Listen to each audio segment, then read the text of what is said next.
Hello everyone, welcome to JEE P G series at Learno hub. मैं हूं अद्रिज और मेरे साथ आप पढ़ रहे हो physics for JEE only at learnohub.com, जहां पे आपको मिलते हैं फिजिक्स, केमिस्ट्री, मैथमेटिक्स के सारे लेक्चर्स, सारे वीडियोस बिल्कुल फ्री।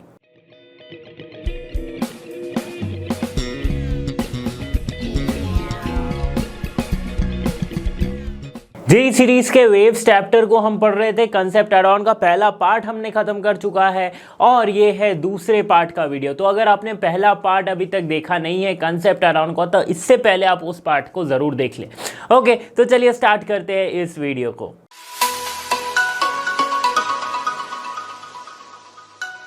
तो इस पार्ट में ज़्यादातर थ्योरेटिकल चीज़ें हैं, जैसे कि हमारा पहला टॉपिक जो स्टार्ट होता है वो होता है क्या, Newton's formula of velocity of sound in gases. तो वेलोसिटी ऑफ साउंड गैस में कितनी है, इसके लिए न्यूटन भाई साहब ने एक फॉर्मूला दिया।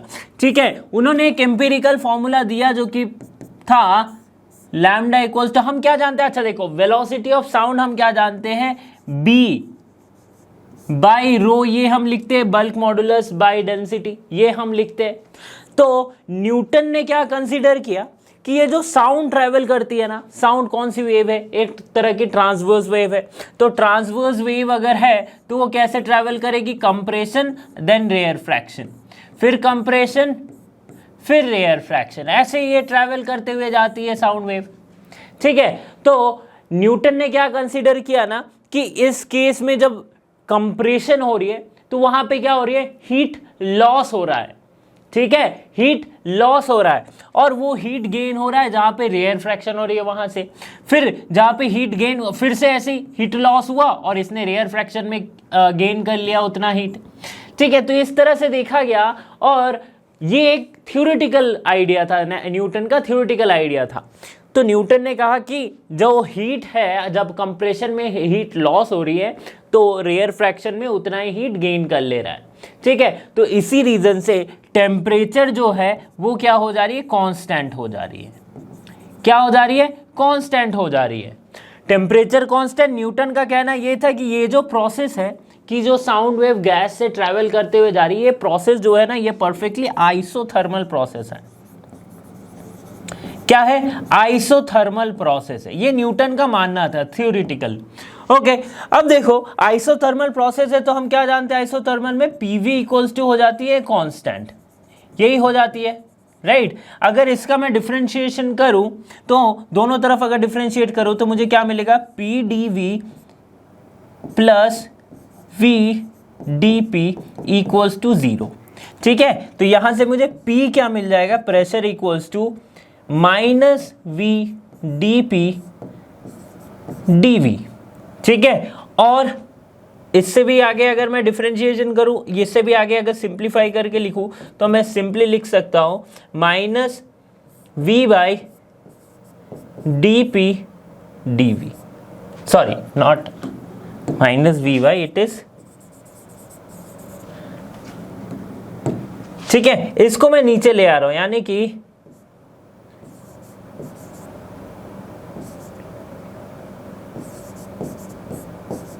ठीक है, ये हो सकता है, ये हम लिख सकते हैं D P by D V by V. ठीक है, इस तरह से हम सिंप्लीफाई करके लिख सकते हैं। ये क्या है, ये जो D P by del V by V, ये क्या है, ये तो बल्क मॉडुलस है।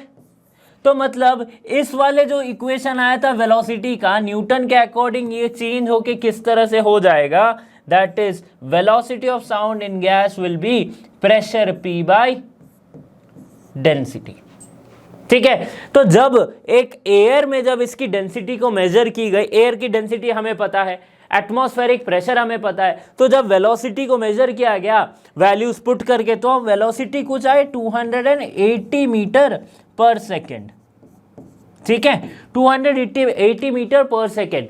हमें क्या पता है, साउंड की वेलोसिटी होती है कितनी, 332 पॉइंट समथिंग, और 333 हम कहीं कंसिडर 332 मीटर पर सेकेंड ये होती है। तो ये काफी डिफर कर रही थी, यानी कि न्यूटन ने कुछ एक एजम्पशन, कुछ एक कहीं तो उसने गलती की थी। इसको करेक्ट किया किसने, लैपलास ने। अब लैपलास ने कहा, क्या कहा कि अगर देखो न्यूटन का गलत है तो लैपलास कहाँ पे सही था। लैपलास ने दिए दो कंडीशन कि दो मतलब दो तर्क दिए कि कैसे न्यूटन गलत हो सकते हैं।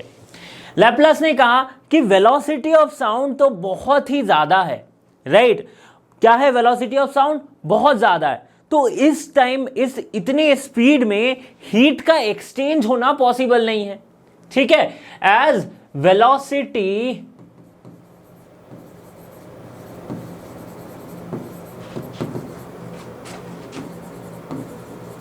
Heat exchange not possible. जो न्यूटन कह रहा था कि जो कंप्रेशन में हीट लॉस हुआ वो रेयर फ्रैक्शन में गेन हो जा रहा है, बट वेलोसिटी ऑफ साउंड तो बहुत ही ज्यादा है, तो हीट एक्सचेंज पॉसिबल नहीं है, ठीक है। तो एक ये वाली मानने वाली बात थी कि हाँ भाई सही कह रहा है। दूसरा, लैपलास ने ये कहा कि हीट एयर जो है, साउंड एयर या फिर कोई गैस, नॉर्मली हम एयर की बात करते हैं, एयर जो है ये बैड कंडक्टर ऑफ हीट है। क्या है? बैड कंडक्टर ऑफ हीट है। तो अगेन देखो हीट ट्रांसफर या फिर हीट एक्सचेंज पॉसिबल नहीं हो पा रहा है। तो लैपलास का ये मानना था कि जो न्यूटन ने कहा है कि जो ये प्रोसेस हो रहा है, साउंड ट्रैवल वाला जो प्रोसेस हो रहा है, साउंड एक जगह से दूसरे जगह जब मूव कर रही है, ये आइसोथर्मल प्रोसेस नहीं है, ये एक एडियाबैटिक प्रोसेस है, नो हीट एक्सचेंज, राइट। क्या है? एडियाबैटिक प्रोसेस है। तो लैपलास का ये मानना था कि ये जो प्रोसेस है दैट इज एडियाबैटिक, ठीक है, नो हीट एक्सचेंज पॉसिबल। ये एक एडियाबैटिक प्रोसेस है। एडियाबैटिक प्रोसेस में हम क्या जानते हैं? That is P V to the power gamma, ये हो जाती है क्या? कांस्टेंट। गामा यहां पे क्या है? Specific heat at constant pressure by specific heat at constant volume, ठीक है। तो इसको अगर मैं डिफरेंशिएट करूं तो मुझे क्या मिलेगा? P gamma V to the power gamma minus 1 plus V to the power gamma D V D P. Okay, यहां पे एक डीवी भी आएगा।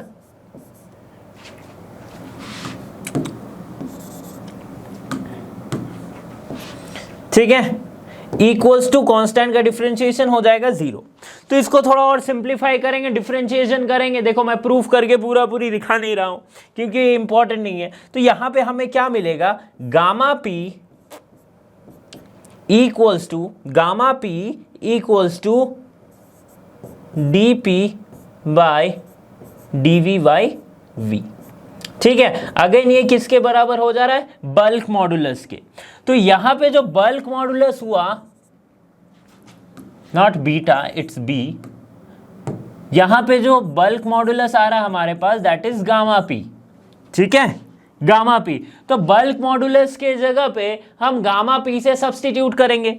मतलब कैसे कर सकते हैं कि जो वेलोसिटी ऑफ साउंड थी दैट इज बी बाय रो, यहां पे हम क्या लिखेंगे? गामा पी बाय रो, ठीक है। अब जब वैल्यूज पुट किया गया किसका? गामा का। गामा की वैल्यू कितनी होगी? Cp by specific heat of air at constant pressure by constant volume, ठीक है। इसके साथ प्रेशर, एटमॉस्फेरिक प्रेशर, साथ ही साथ density of that air column, जितना भी चाहिए। तो जब वैल्यूज पुट करके देखा गया तो ये 332.5 मीटर पर सेकेंड, ठीक है। तो यहां पे देखो थ्योरेटिकल वैल्यू प्रैक्टिकल वैल्यू से मैच कर गई, ठीक है, 332.5 मीटर पर सेकेंड से। अच्छा, ये हमें कैसे पता होगा कि ये थ्योरेटिकल वैल्यू प्रैक्टिकल वैल्यू से मैच कर रही है? वेलोसिटी तो अभी निकाल रहे हैं हम, बट प्रैक्टिकली हमें कैसे पता चलता है वेलोसिटी? देखो वेलोसिटी ऑफ साउंड जो है वो हमें इको के हेल्प से पता चलता है कि जैसे कि एक पहाड़ है, राइट, दूर में कोई पहाड़ है, तो पहाड़ से आप अपनी डिस्टेंस को नाप लो। अब हम क्या जानते हैं? पहाड़ से साउंड रिफ्लेक्ट होके आती है वापस। आप कुछ बोलते हो चिल्ला के तो वापस आती है आपके पास और आपको बहुत बार वो आवाज सुनाई देती है, राइट, इको एक सुनाई देता है। तो वो हम टाइम नोट करते हैं, ठीक है। हम वो क्या हुई? साउंड आपने निकाली कोई साउंड, वो वहां तक गई, फिर जब वापस आ रही है, ठीक है, वापस आपको अब वही आवाज सुनाई दे रही है।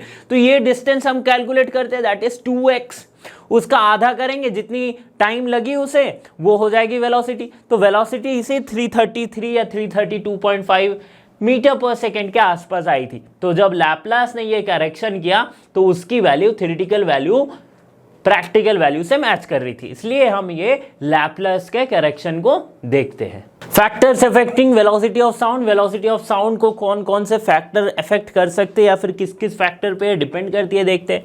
वेलोसिटी ऑफ साउंड क्या हम जाने हैं अभी, gamma P by row, this is P, okay, P by रो, ठीक है। तो डेंसिटी पे कैसे डिपेंड कर रही है, वेलोसिटी ऑफ साउंड इज 1/√अंडर डेंसिटी पे ऐसे डिपेंड कर रही है। फॉर एन एग्जाम्पल अगर मैं लूँ हाइड्रोजन और ऑक्सीजन में, मतलब velocity of sound in hydrogen compare कर रहे हैं उसको velocity of sound in oxygen से, तो कैसे, हमें क्या जानते हैं कि velocity of density of oxygen is 16 times the density of hydrogen, ठीक है, ये होती है। तो अगर इससे देखा जाए तो velocity of sound in hydrogen by velocity of sound in oxygen अगर मैं करूं तो मुझे क्या मिलेगा, रो ओ बाई रो एच, और ये होती है क्या 16 रो एच बाई रो एच। तो यहाँ से हमें क्या मिल जाएगा, velocity of sound in hydrogen is 4 times velocity of sound in oxygen, ठीक है। ये एक एग्जाम्पल था छोटा सा, इससे कभी कभी क्वेश्चन पूछ लिया जाता है नीट वगैरह में। ओके, देखो इफेक्ट ऑफ प्रेशर अगर हम देखते हैं तो हम क्या जानते हैं कि V equals to gamma P by rho. तो यहां पे कंफ्यूजन हो जाता है कि अगर प्रेशर को हम चेंज करेंगे वॉल्यूम जो है, सॉरी वेलोसिटी जो है वो इंक्रीज होगी, ऐसा नहीं होता है। लेकिन देखो इसमें थोड़ा समझने वाली बात है क्या, कि रो जो है वो क्या होती है, mass by volume, mass per unit volume. तो अगर मैं यहाँ पे सब्स्टिट्यूट करूँ तो मुझे क्या मिलेगा, gamma V P by mass, ठीक है। अब अगर गामा कांस्टेंट है, डेंसिटी कांस्टेंट है, और ये पीवी क्या होती है, पीवी क्या होती है, अगर टेम्परेचर को भी हम कांस्टेंट मानते, इफ टेम्परेचर अगर कांस्टेंट है तो ये पीवी क्या होती है, equals to N R T, right. तो पीवी भी कांस्टेंट हो जाएगी अगर टेम्परेचर कांस्टेंट है तो पीवी क्या हो जाएगी, कांस्टेंट हो जाएगी, ठीक है। पीवी कांस्टेंट हो रही है कब, जब गामा, डेंसिटी, टेम्परेचर ये सब कांस्टेंट है, ठीक है। तो अगर कुछ वैरी नहीं कर रहा है, पीवी भी कांस्टेंट है, इसका मतलब वेलोसिटी जो है वो कांस्टेंट हो जाएगी। तो if provided if the temperature is constant then velocity of sound is independent of the change in pressure। Change in pressure पे कब डिपेंड करेगी, अगर टेम्परेचर भी चेंज हो रहा है, राइट, टेम्परेचर भी चेंज हो रहा है। बट हमने क्या जाना था लैपलास में, राइट, कि अगर velocity of sound in gas consider करते तो वो एक एडियाबैटिक प्रोसेस है, दैट इज वहां पे क्या हो रही है, एक्सचेंज ऑफ हीट नहीं हो रहा है। ओके, बात करते हैं इफेक्ट ऑफ टेम्परेचर की। तो टेम्परेचर से कैसे वैरी कर रहा है कौन, वेलोसिटी ऑफ साउंड। देखते हैं, वेलोसिटी को हम लिखते हैं कैसे, गामा पी बाई रो से, ठीक है। अब पी क्या है, अगर आप पी को देखोगे तो पी क्या है, आर टी बाई वी हम लिख सकते हैं, वी यानी कि वॉल्यूम, ठीक है, बिल्कुल लिख सकते हैं आइडियल गैस लॉ से। तो वेलोसिटी को हमने लिख दिया गामा पी के जगह पे आर टी बाई वी रो, ठीक है। तो यहां से हमें क्या पता चल रहा है, वेलोसिटी ऑफ साउंड जो है वो डायरेक्टली प्रोपोर्शनल हो रही है to the square root of temperature. यहां पे टी क्या है, एब्सोल्यूट टेम्परेचर इन केल्विन, ठीक है। तो अगर मैं बात करता हूं कि अगर velocity of sound at temperature T by velocity of sound eight absolute temperature zero, absolute 0 degree पे, तो ये किस तरह से वैरी करेगी। तो हमें क्या पता है, देखो ये क्या हो जाती है, किस पे वैरी कर रही है, 273 केल्विन, यानी कि velocity of sound eight absolute 0 degree कितना, 0 डिग्री कितना हो जाएगा, 273 केल्विन, ठीक है। और टी टेम्परेचर पे, मतलब इसके ऊपर हमने टी टेम्परेचर ऐड किया, तो यहां पे क्या हो जाएगा, 273 प्लस टी, ठीक है, 273 प्लस टी। तो यहां पे, और अगर हम आगे देखें तो इसको हम कैसे लिख सकते हैं, इसको हम लिख सकते हैं कुछ ऐसे, that is 1 plus T by 273 to the power half. ठीक है, 1 plus T by 273 to the power whole to the power half, इस तरह से लिख सकते हैं। अब कंसीडर करते हैं कि this term that is t by 273 is very very less than 1। अगर ऐसा है देन बाय बाइनोमियल एक्सपेंशन हम इस वाले पूरे टर्म को हम लिख सकते हैं 1 plus 1/2 into T by 273, that is which is similar to 1 plus t by 546. Oh sorry, this is 1, this is bracket. ठीक है, इस तरह से हम बाइनोमियल एक्सपेंशन के मदद से ये हम टर्म सिमिलरली लिख सकते हैं if t by 273 is very very less than 1। Okay, तो यहां से हमें क्या मिला कि Vt equals to 1 plus T by 546 VO, ये हमें मिल गया। ठीक है, अब देखो क्या हो रही है कि ये जो velocity of sound at temperature T is equals to velocity of sound VO plus T by 546, यानी VOT बाई 546। हमें क्या पता है, velocity of sound at zero या फिर एब्सोल्यूट जीरो टेम्परेचर, जब टेम्परेचर कांस्टेंट हम रख रहे तो उस समय क्या है 332 मीटर, 332.5 या फिर 332 मीटर पर सेकेंड लिख से, प्लस यहाँ पे भी 332 और ये है 546, वो करेंगे तो हमारे पास आएगा 0.61 T। मतलब अगर मैं टेम्परेचर को 1 डिग्री बढ़ाऊं, ठीक है, अगर ये टेम्परेचर 0 है, टेम्परेचर मैंने नहीं बढ़ाया, तो ये अगर ये 0 डिग्री पे है, ठीक है, 0 जब एब्सोल्यूट 0 टेम्परेचर मतलब VO जब है, तो यहां पे 0 पुट करेंगे, 332 मीटर पर सेकेंड हमारा आ रहा। 1 डिग्री अगर मैं टेम्परेचर बढ़ाऊं तो जो हमारी वेलोसिटी है वो 0.61 टाइम्स बढ़ जाएगी। ठीक है, on increasing the temperature by 1 degree, velocity of sound जो है वो 0.61 टाइम्स इंक्रीज हो जाएगी। ठीक है, सॉरी 61 टाइम्स इंक्रीज हो जाएगी। समझ में आ रही है बात कि कैसे velocity of sound change in temperature पे डिपेंड कर रहा है। बात करते हैं इफेक्ट ऑफ ह्यूमिडिटी की। देखो ह्यूमिडिटी क्या है, जब एयर में मॉइस्चर बन जाता है, एयर में वाटर वेपर्स छोटे छोटे ड्रॉपलेट्स में दिखाई देने लगते हैं, उसे ही हम ह्यूमिडिटी कहते हैं, मॉइस्चर को कहते हैं ह्यूमिडिटी, मॉइस्चर बढ़ जाने को। ठीक है, तो मतलब जब अच्छा इस पे डेंसिटी पे क्या असर आती है, तो जो मॉइस्ट एयर होती है ρm, इसकी डेंसिटी कम होती है ड्राई एयर से, जिसे हम लिखते सिंपली एयर लिखते ρA। ठीक है, मॉइस्ट एयर की डेंसिटी ड्राई एयर के डेंसिटी से कम होती है, तो आपको अभी पता चल ही जाएगा कि क्या होगी वेलोसिटी में चेंज। तो अगर वेलोसिटी हम क्या जानते हैं, गामा P बाई रो है। ठीक है, तो velocity at moist by velocity at dry air अगर हम करें तो यहां पे हमें क्या मिलेगा, ρA बाई ρm।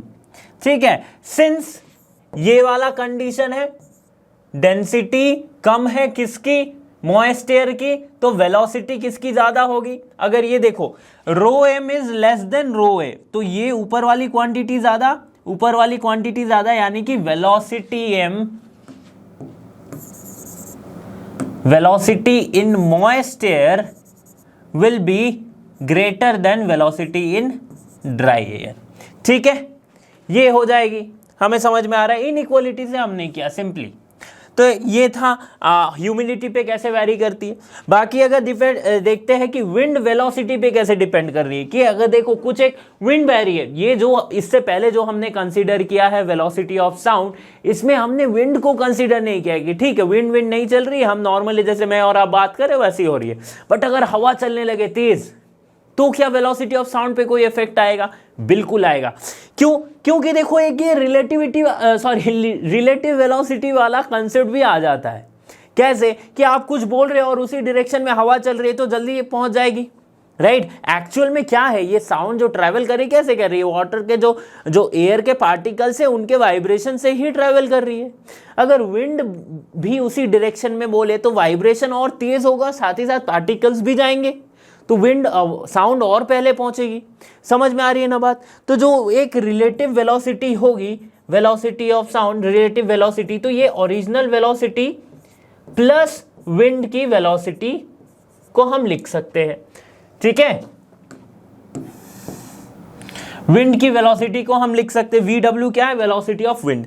अगर विंड जो है ऑपोजिट डायरेक्शन में फ्लो करे, विंड ऑपोजिट अगर हो तो क्या होगी? मतलब जिस तरफ आप साउंड ट्रैवल कर रही है उसके ऑपोजिट में विंड आ रही है तो क्या हो जाएगी? तो सिंपली रिलेटिव वेलोसिटी हो जाएगी V ओरिजिनल, मतलब जो वेलोसिटी ऑफ साउंड है इन एयर, ठीक है, नॉर्मल A लिखते हैं इसे, VA minus velocity of wind, ठीक है, रिलेटिव वेलोसिटी वाली कंसेप्ट। तो आगे का और वापस का ये हमें समझ में, अगर किसी एंगल पे हो रही है तो क्या होगी? तो उसका कंपोनेंट लग जाएगा। सिंपल सी बात है, मोशन इन अ प्लेन वाला कंसेप्ट है। रिलेटिव वेलोसिटी ऑफ साउंड क्या हो जाएगी? Velocity of sound in air plus VW cos theta, cos theta vertical horizontal के साथ एंगल है ऑफ द विंड, ठीक है, कि कितना एंगल बना रखी है, ये हमें पास आ जाएगी। फिर अगर इसका भी ऑपोजिट डायरेक्शन में फ्लो करे, मतलब एंगल अगर इस तरफ से विंड ब्लो कर रही है, जिस तरफ आप साउंड को भेजना चाह रहे हो उसी तरफ विंड है बट किसी एक एंगल में है, तो ये प्लस, और अगर ऑपोजिट है तो यहां पे माइनस हो सकता है, ठीक है? समझ में आ गई बात कि कैसे हम effect of wind velocity sound के, वेलोसिटी ऑफ साउंड को कैसे चेंज कर रही है। ओके, अगला एक और इंटरेस्टिंग टॉपिक है, बहुत ही आसान सा टॉपिक है, रिफ्लेक्शन ऑफ वेव्स का। रिफ्लेक्शन ऑफ वेव्स, यहाँ पे हम अगर बात कर रहे हैं कि कोई भी वेव्स है तो उसको वो अगर किसी ऑब्जेक्ट से टकरा रही है तो किस तरह से रिफ्लेक्ट होगी। तो देखो अगर बात करते हैं कि अगर एक प्लेन और किसी ऑब्जेक्ट से टकरा रही है, प्लेन सरफेस है, प्लेन किसी ऑब्जेक्ट से टकरा रही है, तो उसका जो रिफ्लेक्शन होगा वो कुछ इस तरह से होगा, जस्ट लाइट का रिफ्लेक्शन होता है, जहाँ पे हम क्या कहते हैं, incident angle is equals to reflected angle, angle of incidence is equals to angle of reflection. तो अगर प्लेन सरफेस है, कोई एक बैरियर जो कि प्लेन है, तो यहाँ पे बिल्कुल रिफ्लेक्शन ऑफ लाइट जो है उसके लॉज को ये फॉलो करेंगे, ठीक है? ये ओरिजिनल वेव टकराने के बाद ये रिफ्लेक्टेड वेव, हम ये सपोज करते कि ये जो बैरियर है ये साउंड प्रूफ है, साउंड प्रूफ नहीं, यहाँ पे हम कंसीडर करें कि इसने कोई अमाउंट ऑफ साउंड अब्जॉर्व नहीं किया है, तो जितनी ओरिजिनल वेव की इंटेंसिटी थी रिफ्लेक्टेड वेव की भी उतनी ही इंटेंसिटी होगी, ये हमने अज्यूम किया है। वहीं अगर हम बात करें कोई स्फेरिकल सा सरफेस है, तो स्फेरिकल सरफेस में या तो कॉन्केव सरफेस, अगर कॉन्केव स्फेरिकल सरफेस है तो वहां पे कुछ इस तरह से क्या हो रही है, साउंड का रिफ्लेक्शन हो रहा है। मतलब यहाँ पे वही, अगर साउंड पैरेलली ट्रेवल कर रही है तो ये मीट करेगी एक फोकस पे, जहाँ पे बहुत सारे साउंड हमें सेम वेव यहाँ पे रिफ्लेक्ट होके आएगी, जस्ट लाइक लाइट। और अगर यहाँ से जो फोकस होगा, अगर ये कॉन्केव सरफेस हम मानते, इसका जो फोकस होगा यहाँ से, अगर हम बात करें कि एक अगर लाइट या फिर कोई भी वेव, राइट, नॉर्मल लाइट के एनालॉगस होती है, बट कोई भी वेव अगर यहाँ से ट्रैवल कर रही है तो वो क्या हो जाएगी, पैरेलली चली आएगी, right, after reflection parallelly move करने लगेगी। ओके, नाउ अगर हम बात करते हैं रिफ्लेक्शन ऑफ साउंड वेव्स की, साउंड वेव्स का भी कुछ देखो, जैसे कि मैंने बताया कि वुड बार रखा है और ये एक प्लेन बैरियर है, तो यहाँ से क्या हो रही है कि साउंड सोर्स अगर है तो वो किस तरह से ट्रैवल करेगी, just maintaining the laws of reflection, incident angle equals to reflected angle, ठीक है?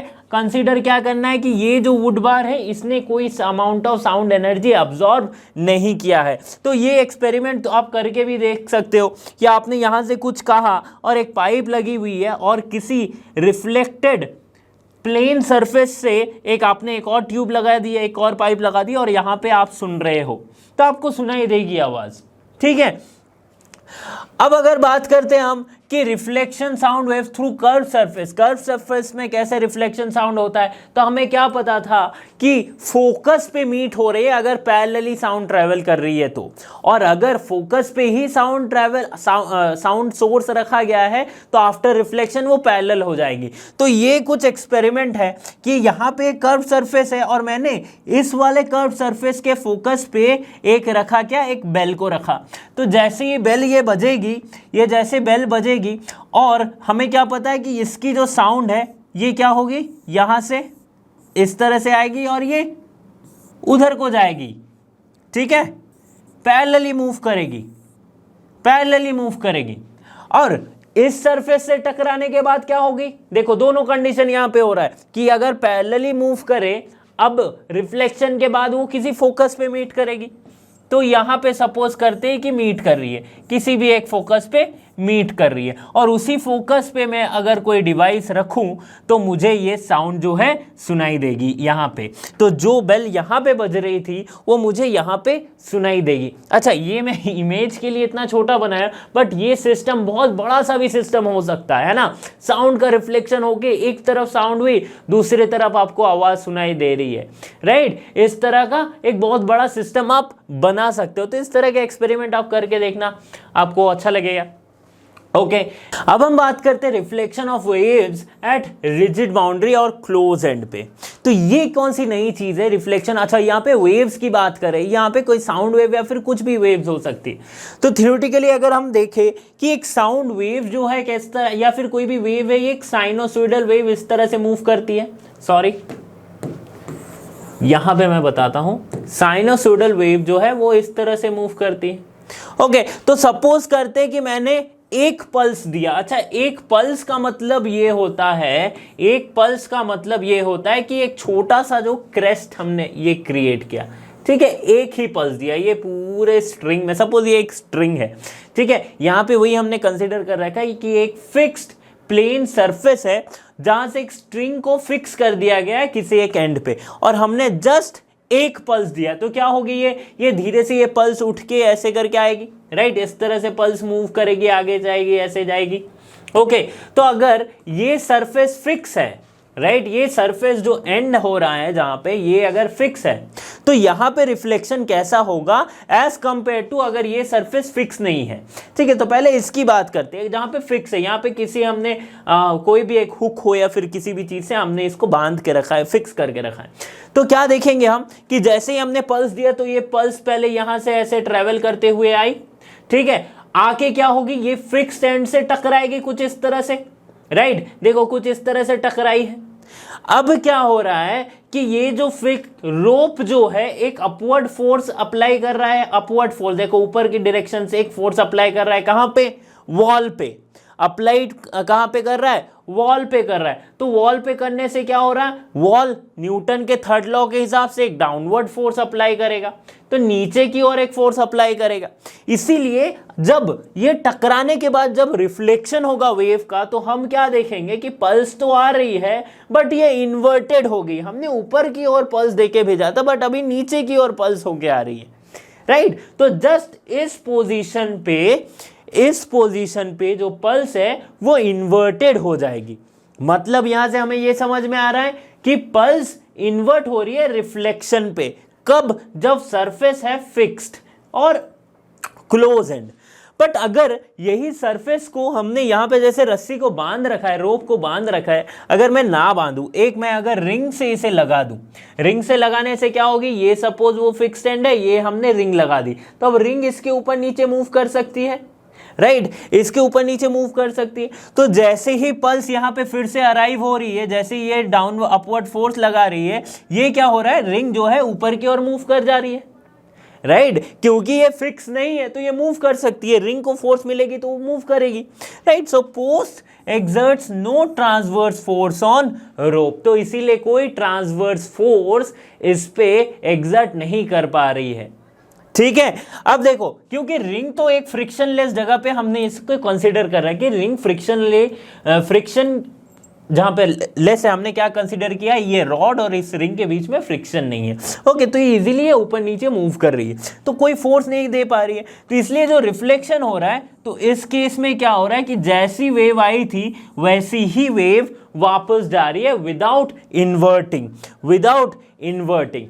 इस केस में अगर मैं कंसीडर करूं कि वेव अगर एक्स टी इसका फंक्शन है, यानी कि अगर मैं लिखूं A sine omega t minus plus k x, suppose करते हैं ये equation, sorry minus k x होती है, माइनस के एक्स, अगर यहां पे हमारा वेव का डिस्प्लेसमेंट इक्वेशन ये है, राइट, तो यहां पे हम क्या देख रहे हैं, पाई फेज से जस्ट उल्टा हो जा रही, तो फेज यहां पे पाई ऐड हो जा रहा है, तो हम सिंपली लिख सकते हैं ए sine omega T plus k x plus pi. ठीक है, तो ये क्या हो जाएगा हमारा, माइनस ए sine omega t minus k x, right. ये कब है, ये इनिशियल है, ये रिफ्लेक्टेड के केस में है। ठीक है, जहां पे पाई फेज से ये रिफ्लेक्शन हो गया, तो इनिशियल जो है पल्स अराइव जब हो रही है तब ये है, जब पल्स रिफ्लेक्ट हो रही है तब ये है इक्वेशन। ठीक है, सिमिलरली अगर मैं इसकी बात करूं तो सपोज करते एक्स टी, ये क्या है, ए sine omega t minus k x, phase में कोई चेंज नहीं है, जिस तरह से पल्स आई थी उसी तरह से वापस जा रही है। ठीक है, तो यहां पे नो चेंज इन फेज हम लिख सकते हैं।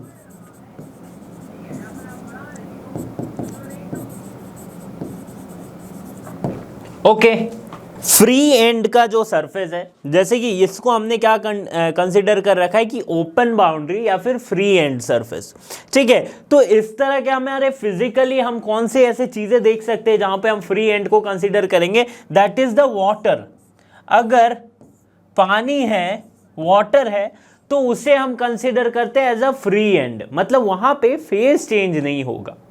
ठीक है, principal of superposition of waves.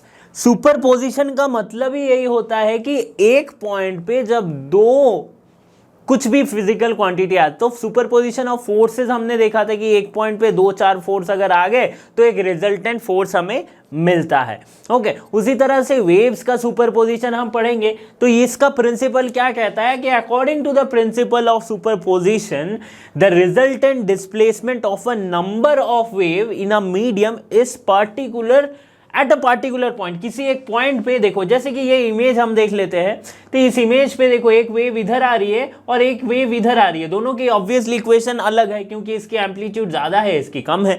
ठीक है, तो इस तरह से एक कोई वेव आ रही है, दोनों क्या हो रही है, एक किसी पॉइंट पे मीट कर रही है, उसके बाद ये फिर से अपने रास्ते, ये फिर से अपने रास्ते, इस तरह से ये सुपरपोजिशन हो रहा है। तो इस पॉइंट पे जहां पे सुपरपोजिशन हो रहा है वहां पे क्या कहा जाता है कि जो रिजल्टेंट वेव होगा, right, the resultant displacement of a number of waves in a medium at a particular point is the vector sum of the individual displacement produced by each point at the waves।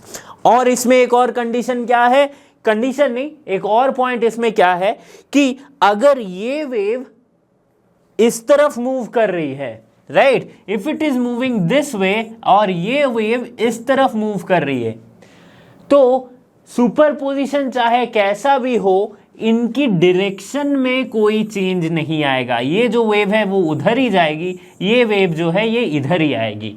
ठीक है, ये भी एक point है। तो इस kind of superposition जब होता है तो वहां पे जो डिस्प्लेसमेंट होता है y function of x and t, इसे हम लिखते हैं y1 x and t, that is the resultant. हम क्या कह रहे हैं, अलजेब्राइक सम होता है, तो x और xt and y2 xt। y1 किसका इक्वेशन है, इसका है, y2 किसका है, इसका इक्वेशन है। ठीक है, ये होता है। बहुत ही सिंपल सा कंसेप्ट है, इस पे एक लंबा चौड़ा डेरिवेशन भी किया गया है, बट वो इंपॉर्टेंट नहीं है। आपको इतना रखना है कि सुपरपोजिशन ऑफ वेव्स हो रहा है, मतलब दो वेव्स के जो डिस्प्लेसमेंट का इक्वेशन है उनका अलजेब्राइक सम होगा। इस तरह से हम मैथमेटिकली समझ सकते हैं। सुपरपोजिशन ऑफ वेव से हम तीन मेजर चीज पे ध्यान देंगे। वो क्या क्या है? एक है इंटरफेरेंस, दो वेव्स का इंटरफेरेंस, FERENC, ओके। दूसरा है बीट्स और तीसरा है स्टेशनरी वेव्स।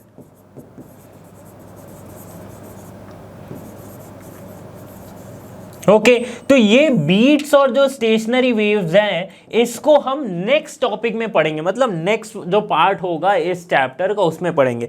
और ये जो इंटरफेरेंस है इसको हम वेव ऑप्टिक्स के टॉपिक में पढ़ेंगे, जो कि इस चैप्टर के बाद ही हम स्टार्ट करने वाले, रे ऑप्टिक्स, वेव ऑप्टिक्स।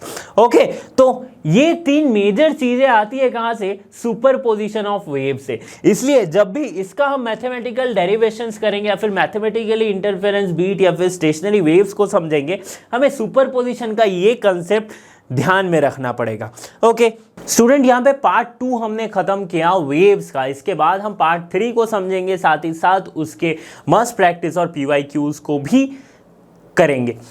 इसी तरह के वीडियोस के लिए आपको लर्नो हब के साथ बने रहना पड़ेगा, क्योंकि पता ही है आपको लर्नो हब फ्री है पर बेस्ट है। Thanks for being here and have a great day.